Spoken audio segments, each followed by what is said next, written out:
शेतकरी पारंपरिक मधून बाहेर निघून लखपती अरबोपती बनणार असं म्हटलं की अंडुल्या अंडभक्तांच्या बुडाला आग लागते. कारण की त्यांना माहिती आहे शेतकऱ्यांना मोठं केलं की यांच्या बापरूपी नेत्याचं दुकान बंद पडणार. पण आम्ही तो प्रयत्न करत राहतोय.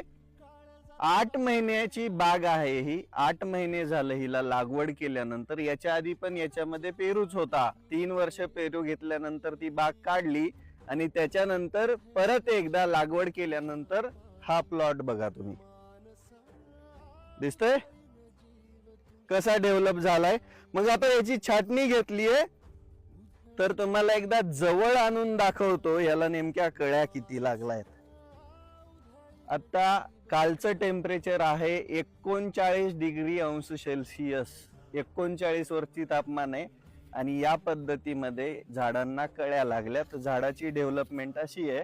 आणि असं नाहीये की हे बघा हे की उडस झाड आहे, पण याला कळी कशी लागली आहे बघा तुम्ही.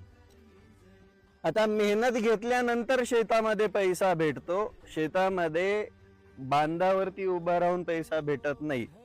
आमची शेती अगदी अतिउत्तम चालू आहे. त्या शेतामध्ये आम्ही राबतोय, त्या शेतामध्ये आम्ही पिकं उभी करतोय, त्याच्यामधून पैसे कमवण्याचा प्रयत्न करतोय आणि आम्ही त्याच्यामध्ये यशस्वी पण होतोय.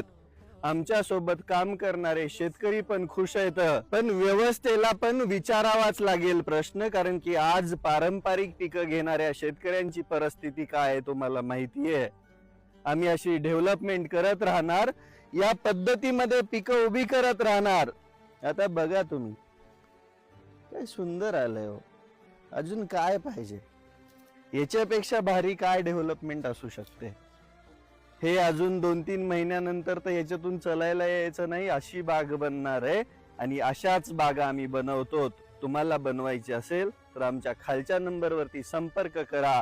एक गोष्ट मात्र नक्की आहे, मेहनत करायची तयारी असेल तरच कॉल करा.